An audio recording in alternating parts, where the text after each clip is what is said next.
That's why I would like to ask our first speaker, Professor of Educational Psychology at University of Helsinki, to join us on stage. Please welcome Kristi Lonka. Professor, thank you very much for joining us. Please take a seat. Thank you so much for being here with us. Our second speaker is the Senior Minister Advisor, Program Director, Education Finland, Jouni Kangasniemi.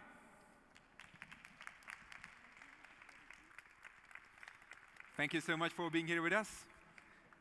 Our third speaker from Finland is the man who is the principal at Metsongang Comprehensive School, the second biggest school in Finland, which means 1,380 students and 127 staff members. The man who is settled in Oulu, amazing city in Finland, I have to say, Kalle Komulainen. Thank you very much for joining us. Honestly, I have to say that Oulu was the best city when I visited Finland. Much better than Helsinki. Sorry, Professor. My apologies to Helsinki.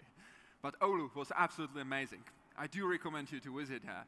And when we are speaking about learning, naturally, we need to add the Czech perspective. That's why Professor from Hradec Králové, Karel Rýdl, is joining us on stage. From Pardubice. Sorry, I received the wrong information. Oh, that was tough. To miss a beat between Pardubice and Hradec Králové, there is only one thing that can go worse. It can go worse, and that's Praha and Brno. Despite I would say that the challenges between Pardubice and Hradec Králové are a little bit tougher even. Is that right, Professor? Yeah, these cities are fighting a little bit, in a good way, mostly in a good way. But we will concentrate on the difference in not between Pardubice and Hradec Králové. Let's concentrate on what we can learn from the Finnish system. And I would like to start with you concerning the question of the system. You talked during your presentation about the social agreement, about the agreement of society on how the system of education should look like in Finland. How did you achieve that? How did you achieve to make sure that you have some basic principles, that you have a plan that is fulfilled, but not only one government, but also many others who are coming after them? Yes, you hit the correct point. The importance of long-term commitment and vision, and also a very wide stakeholder participating from the beginning of forming the vision till the implementing phase when you start building up and reaching the vision. And how did you manage that? How did you manage that everybody is on board? How did you lead the discussion to make sure that people are truly on board? Whenever we do political changes in the system, we seek all the opinions from parents, from the politicians, from the employers, from the teachers, teacher unions, and even the students. So in the beginning we did not do it, and we just found it very difficult, because then you ended up in a very fierce debate. Mm-hmm. But over the time we have learned how to do it, and now it has become more and more natural and easy. Please, Professor. But still we allow a lot of heated debate, and people are complaining all the time. It's a Finnish hobby that we complain about. Really? We think our school is terrible and we are not good, and you know there is constantly lots of whining going on. So I think that's democracy. Like only in North Korea 99.5% of the people would agree. So I think there are debates, and even if we try to get everybody involved, there is always somebody who's saying, no, I wasn't heard at all and I didn't know anything about this. So we are not saying it's a paradise or that it's easy, but I think if you are truly changing something, then you need to also tolerate a lot of different kinds of voices. How to make sure that at least majority, if not, for example, 98%, 98.5% of this whining, as you mentioned, is constructive. Because whining can be constructive. It does not mean that this kind of whining should be something that is just destroying ideas. How to make it productive? Professor, from your experience, and I'm speaking about, please give me an example, for example, from a debate you took part in, when you heard somebody who was saying, okay, this is bad, this is bad, this is bad, and you were able to change it a little bit or to use it in a positive way. Actually, that's phenomenon-based learning, is trying to teach us to tolerate uncertainty and tolerate different perspectives. Like natural science looks the same phenomenon from a different point of view than psychology, than linguistics or arts. So I think we just need to understand that we can have different kinds of perspectives and there is not only one truth. And actually, when I'm looking at some research, it is a bit difficult for our country because we've had this kind of problem that we need to have one truth at a time. So this kind of multi-perspective, but it also learning in being intercultural, debate, understanding other cultures, other perspectives, other kind of ways of being like what you learned in Middle East, what I have learned in China and Africa, and actually also learning that we share many same problems. I'm sure that you share many problems with us. Definitely. We're just going different pace and different ways and in different cultures, but I guess we share a lot of concerns. Concerning the changes in system, from the perspective of a principal of a huge school, what's your role in saying what you want to have in the system of education in Finland, and how do you play this role? What, let's say, tricks do you have in your sleeve? Well, the most important thing is exactly like Mr. Kangasniemi said, that participation. In school level also there are some whining going on, and it's really important to give time to the changes and make them as clear as possible. So the clearer the mission is, the better it continues and goes on. And how to make it, how to do it actually. What do you prefer, and what did work from your experience? Is it better to make a huge conference, invite principals, invite teachers, invite students, or is it better to go from school, to talk to the principal, to sit down, discuss that, and make sure that you are finding out some outlines that you can, let's say, call a common ground? I think both, but in every change you have to tolerate the variation. Somebody is going always first, and the others are following, and there are also somebody who's not coming at all. So I think the networking is the key word, and doing cooperation, listening to others, and the more people, ordinary classroom and subject teachers you get to behind the change, the better it goes. So participation. In every debate, you always find the critics in the beginning. Yeah, this sounds good, but no. But you need to be aware of those kind of people. Then the second type of people you always find is the ones who I would describe drama queens. They find it inspirational, but they have problems in some other life areas, and in the end they always end up with having messy hair and that destroying everything that you are planning to do. Third one is the one who is always looking at that this is okay, but the devil is in details. And that's where the debate is always going too much into the details, and then you again miss the big picture. And that's whenever the political change processes are done, the easiest wins are then when the vision, the big picture is agreed.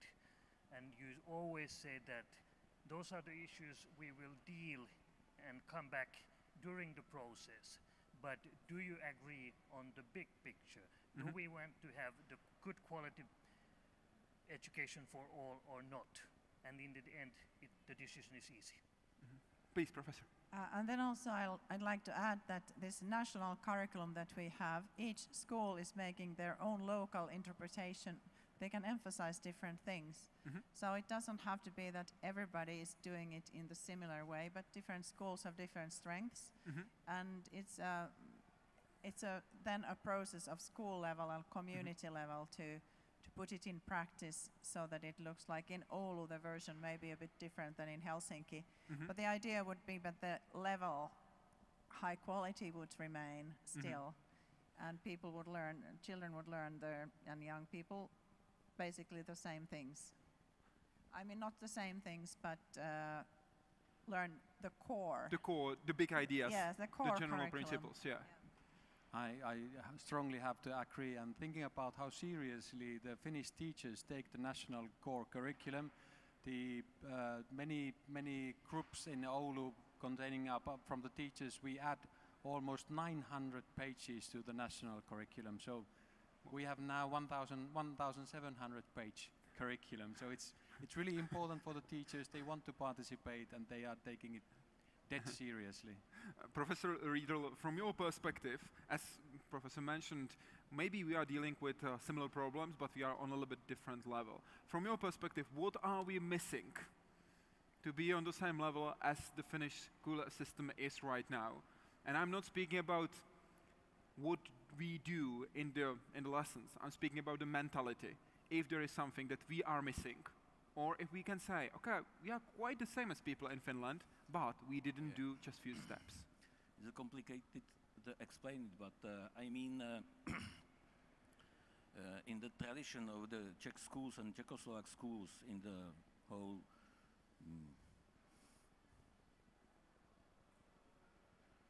from beginning of the 20th century is that we follow only one through, only one way. Only one way is good. And if we make now the discuss about our future, is a very large discuss about the opinions from abroad. But from which abroad? From Scandinavian, from North Africa, from Australian, from China, from United States, with the neo-Marxist and neoliberal waves. What kind of opinions? And we have a very long tradition in the from the history in our development of the thinking about the school and about the education. A lot of things from the 19th century we can follow in the beginning of the 21st century. This is our problem. This exists a lot of little things they are create from the new legislation, new legislative is create and the transfer from the other thinking, the modern thinking, multiple thinking there we can follow a lot of through how many people is, there is a lot of throughs in the mining. And Okay. this is our problem.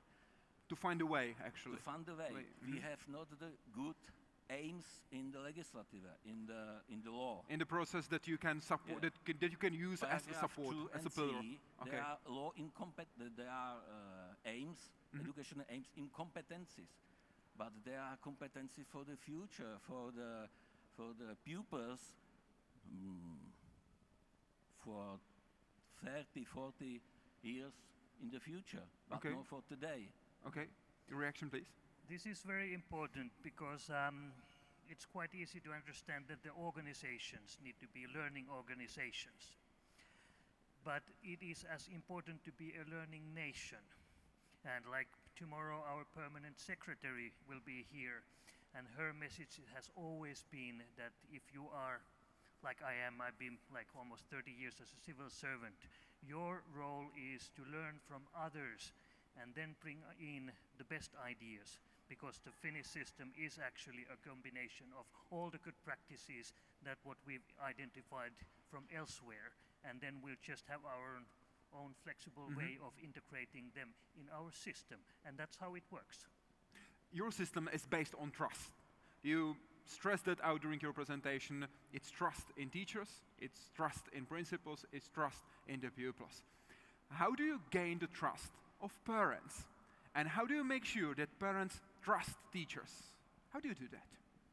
It's a good question, and actually it's everything is based on the action. So you need to teach the children in a way that you earn the respect from the parents, and it's sometimes easy and sometimes really difficult. But it's, I think the most of the parents, the younger ones, they have gone through the same system, so they remember from their own teachers, and that's why they are respecting the teachers of their children too. As I have mentioned, your system is based on trust. One of the things that you mentioned during the presentation, that you have no inspectors in Finland. And Miriam is asking, one of our guests here, asking, how do you deal with individual complaints from parents if there is no inspection? How do you deal with that? You as a principal, I guess. That's a primary question for you. Maybe 1 or 2 times a week I'll get a message from the parents that they are not happy about something with the teacher of the children, and I always take the first question that, have you impressed this idea for the teacher, him or herself? And typically they haven't. Okay. I'm the first person to be complained about something. And always I talk with the teacher, and sometimes I ask the parents and the teacher, would you like to have a meeting together to talk about this dilemma or problem? And many times it's actually a misunderstanding, or the problem is much smaller than it originally sounded like. So you work as a mediator? Yes. Professor? Yeah, what I was wanting to say is that we have been doing research and training in dealing with challenging interactions. So that, for instance, we are trying to teach, or not trying, we are teaching our future teachers also skills like active listening. And then I've been observing for a long time lots of teachers. My husband is a school teacher, and but also not only on research, but been observing what kind of teachers are those who never get complaints, and then trying to extract that out. And usually they are teachers who are like human beings.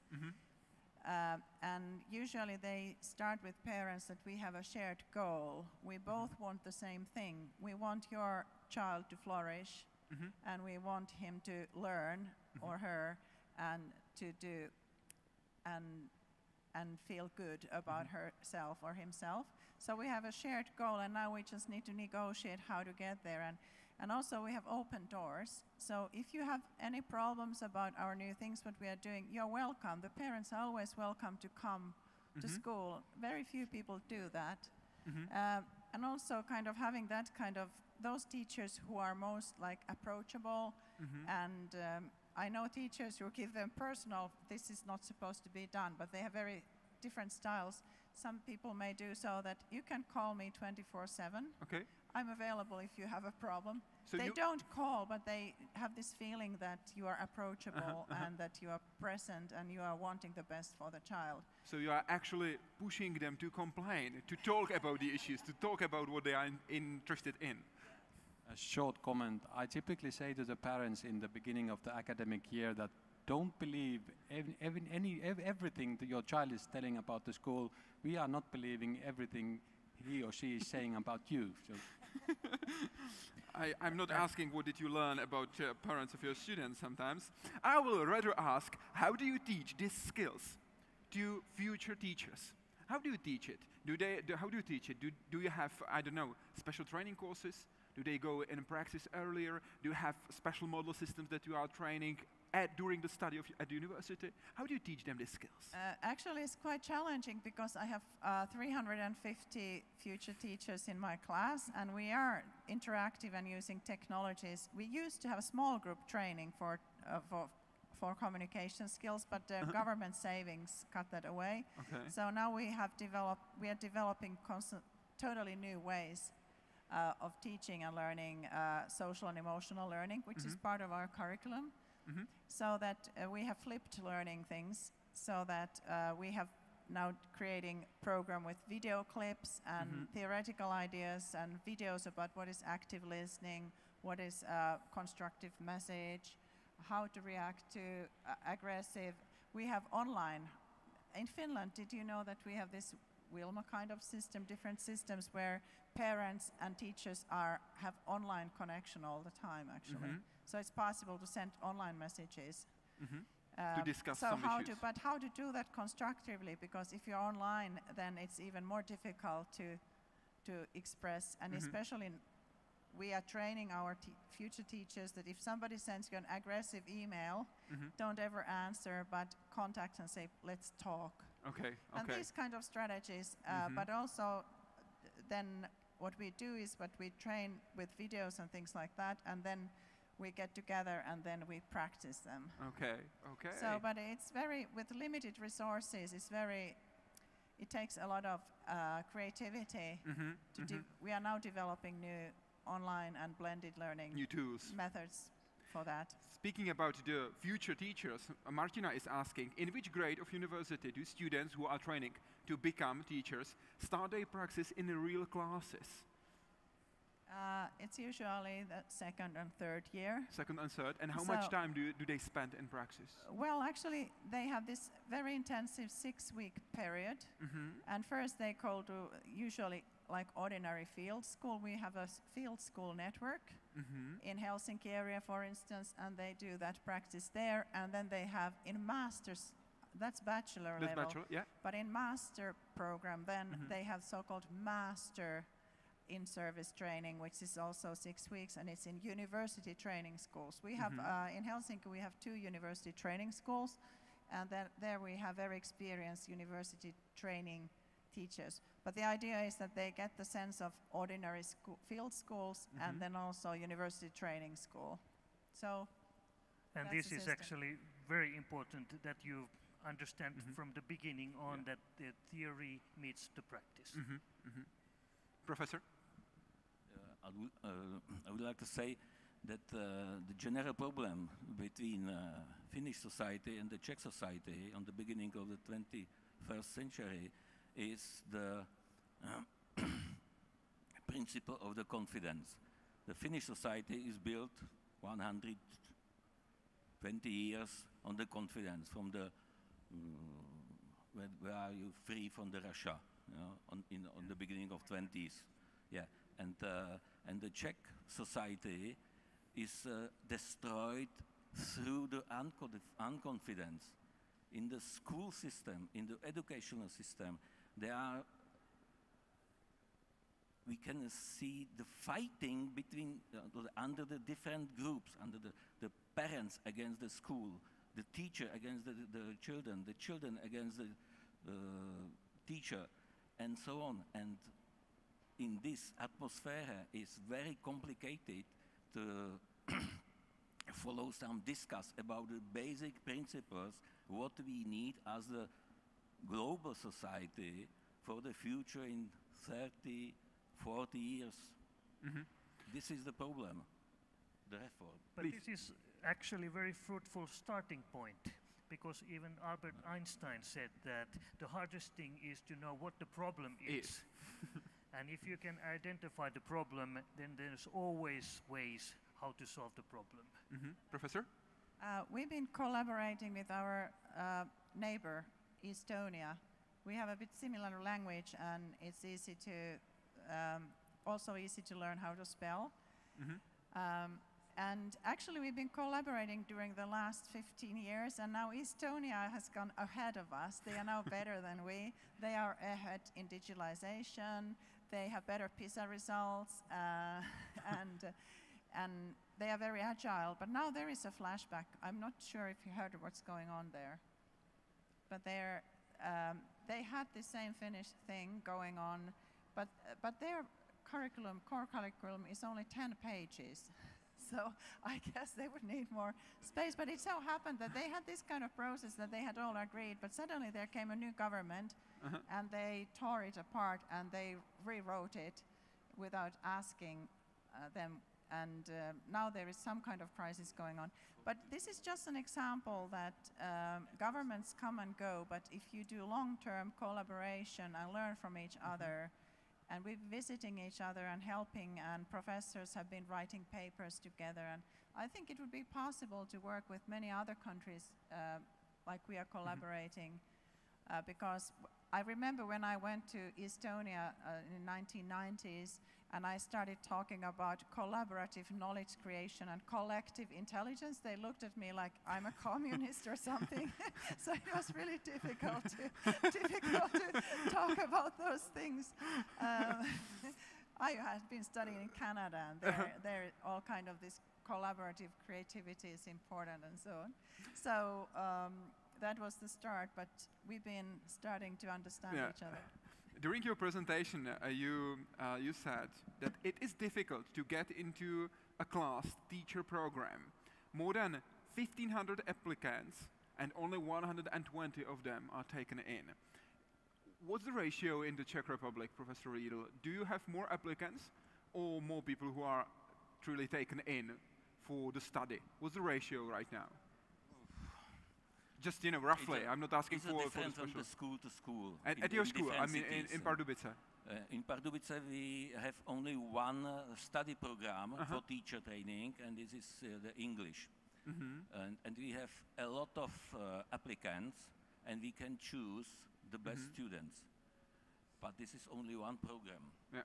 On the pedagogical faculties in different cities, there is different other situation in different objects, different study programs, and it's very complicated to say generally it's situation bad, it's a lot of applicants, or it's very But the ratio low. 1 to 15 that we can see in Finland, that's something that we are not having in the Czech Republic, I guess. No, definitely. this is interest is very low, Uh-huh. then the salary is very low. Yeah, and we have our school system is from the tradition built on the performance, on the individual performance. It's a pyramidal system, only the best. There are upper system is the elite. And now we need, after the 90s, we need social processes in the schools. Formal evaluation, not final evaluation, but formal evaluation. Total new things in our tradition about the 200 years of existence of our school system. And we teach, we learn to use it. And our problem is that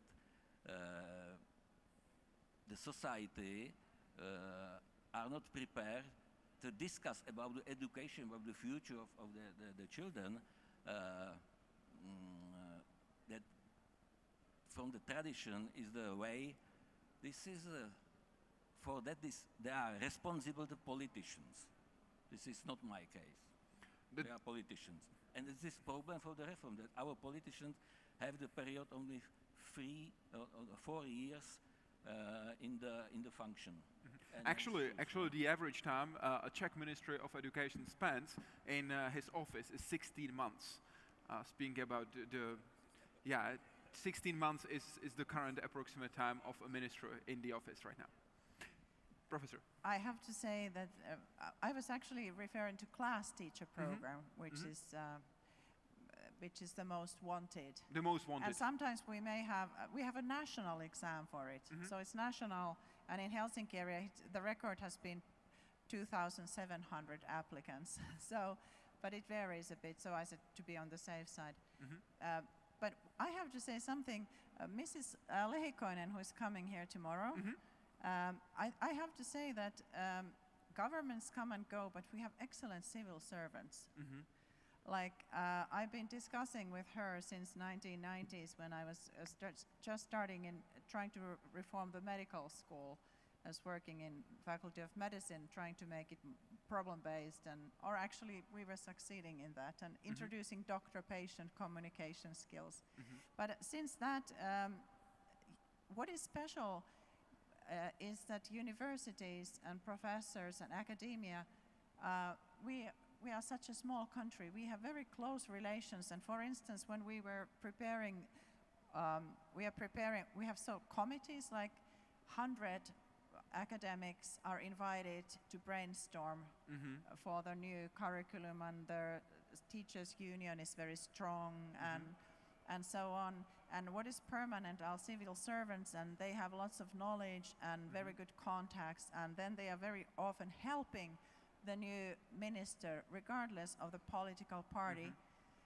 And I think this tradition is 150 years old, because in my book I'm also writing about it, because Snellman, Runeberg, all our 19th century kind of leading figures of Finland who created Finland, they were professors of University of Helsinki. So there always has been this kind of close relationship between the people and the academia and those who are serving the country.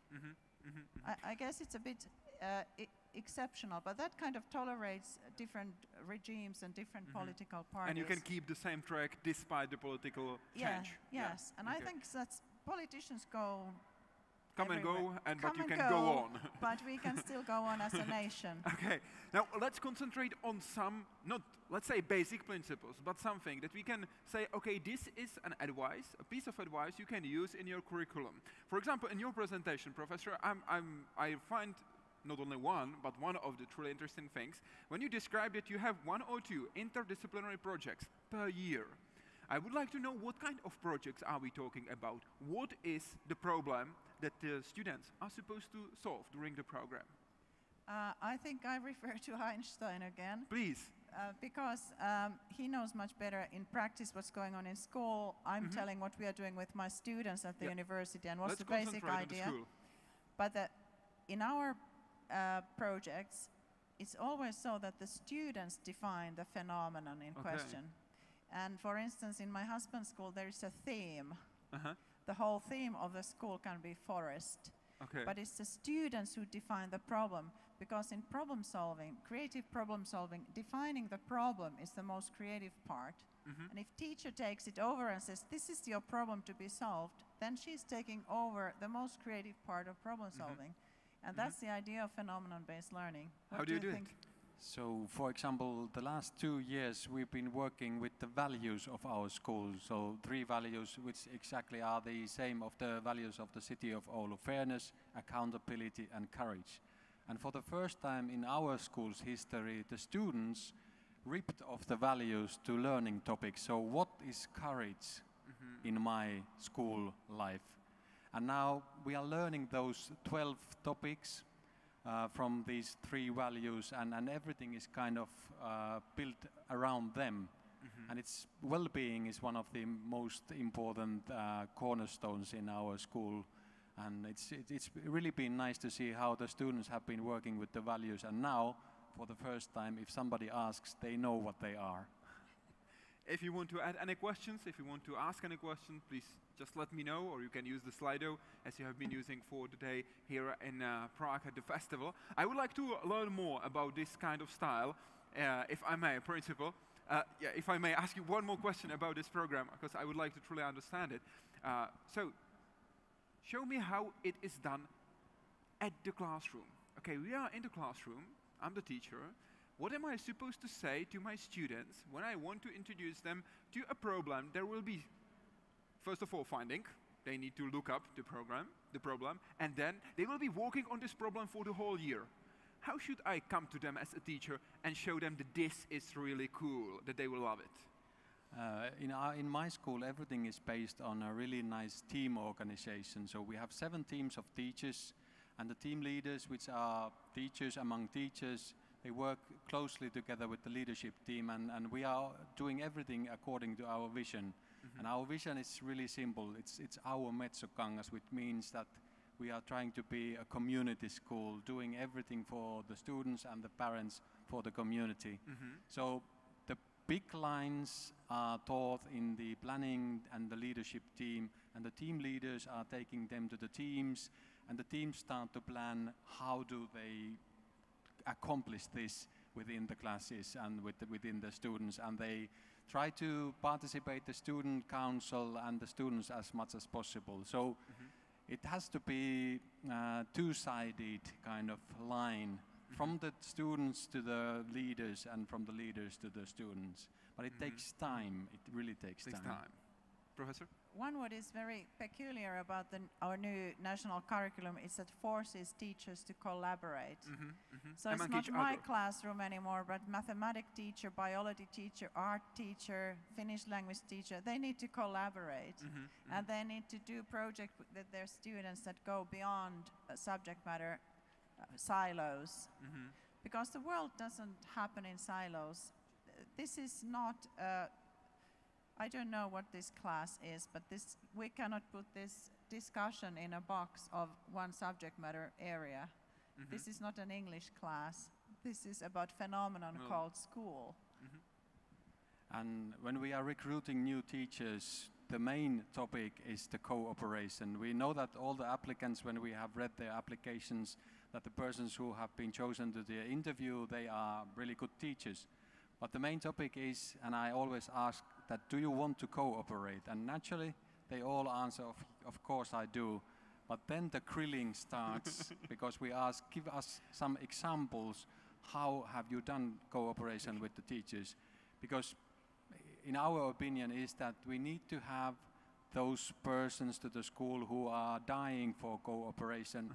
And for example, one teacher actually lied to me, and now when I talked to her last week, she said that this is too much. I can't stand that everybody's asking what shall we do together, and she's probably leaving us. Okay, it's okay. What about the cooperation between municipalities, state, and principals, headmasters? Because you need to trust them. You need to trust them in a huge way because they are trusting their teachers. You have no inspectors, so you need to truly trust them. How do you choose the headmasters? And how do you make sure that you can trust them? Well, we don't choose the headmasters.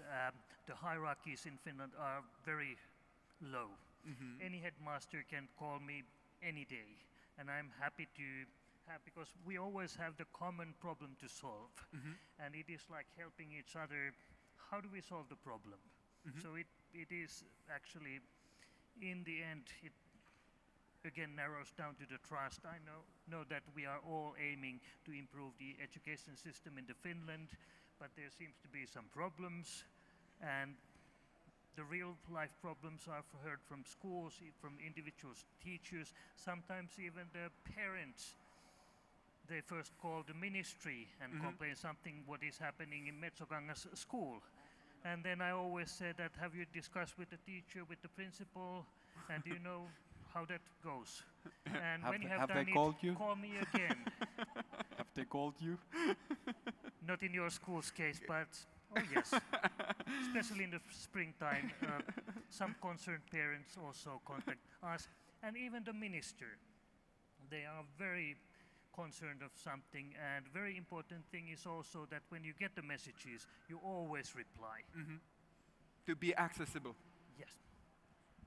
Thinking about the teachers' career ladders, the deputy headmasters and principals or headmasters are the kind of the next two stepping stones, and from high quality teachers it's easy to find high quality leaders. And for example, in my case, 11 years ago, I had to go through really tough psychological tests, and somehow I managed. So I'm happy. But that was something that you needed to pass to become the headmaster. Yes. Okay. But it's the school board that then employed him. And ask you if you want to cooperate. And if you do not want to cooperate, you aren't welcome. That's how you describe the current situation. Now I would like to concentrate on the future. Let's have a look. What's ahead of us? What's the future of the education in Finland? During your presentations, you described several steps that Finland took in the past, in the 70s, in the 90s, in 2006 and 2016, which were the years of the periods of time of the largest reforms. This is the future. Could you walk us through the future of the Finnish education, please? Well, actually, what's interesting is that Ministry of Culture and Education is constantly funding. We have this national teacher forum, which is the intention is to reform our teacher education and teachers' continuing professional development, and we starting getting very creative with that. So what we are doing, for instance, in this slide, I'm describing our project funded by Ministry of Culture and Education of phenomenal teacher education. So we have it's a crazy project. We are using AI and VR and all kinds of technologies, and then we have resources, and then we have flipped it so that teachers go to their system and collaboratively create knowledge online, and then we have this exciting sessions face to face where they are building a phenomenon gallery so that they can learn from each other and cross boundaries between topics and so on. And then we do research. Now we're doing research, how it works, and then we are learning from this case, and then we are scaling it up for whole Finland. And so we are constantly, what is important is we have research-based teacher training. It means everything is based on research, and we are testing, piloting, retesting, and we are doing something that we call design research. It means that we are designing and creating new things. At the same time, we are creating evidence, and we are also developing our theories. And I think our greatest challenge is now we are lacking behind in digitalization. We need to truly digitalize our teacher education, which doesn't mean that face-to-face communication is kind of diminishing, but we are having blended learning, so we are trying to meaningful ways combine digital and face-to-face. To make sure that you can implement it in an effective way, a productive way. And we are creating, we don't know where it's going, because we are constantly kind of redesigning ourselves and our thinking and our theories. Thank you so much for sharing us your experience with the Finnish school system. I would like to ask you for the final award, something that every single one of the viewers who are here with us at the festival needs to remember. Please. Cooperate. Cooperate, says Kalle, Komulainen, headmaster principal at Metsongas Comprehensive School. Thank you very much for being here with us. 5:30, is that right? 5:30, a special class today? 5:30. You can join him for a class to discuss more and more and more about the Finnish system at 5:30 today. Please, the final word. Change is always difficult but necessary. I have a picture in my wall says that I want all of you to change. Or should it be we all need to change? Says Jouni, Kangasniemi, Senior Minister Advisor, Program Director, Education Finland. Thank you so much. Professor, inspiration from Finland. Yeah. Very deep change in the teacher training, less following the objectives, subjects, informations about the world, and more informations and evidence-based research about the children, about the new generation, for the teacher to understand the soul and of the behavior of the children. That's all.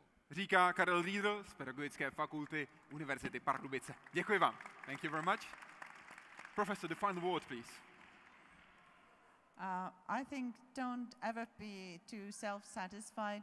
Don't ever think you are already there, but be brave and try to all the time question the ways you are yourself doing things and how you could do it differently or better, and then focus, of course, on the learner and how to make learning more enjoyable and meaningful for the child and for the next generation. Said Kristi Lonka, Professor of Educational Psychology at the University of Helsinki. Thank you very much indeed.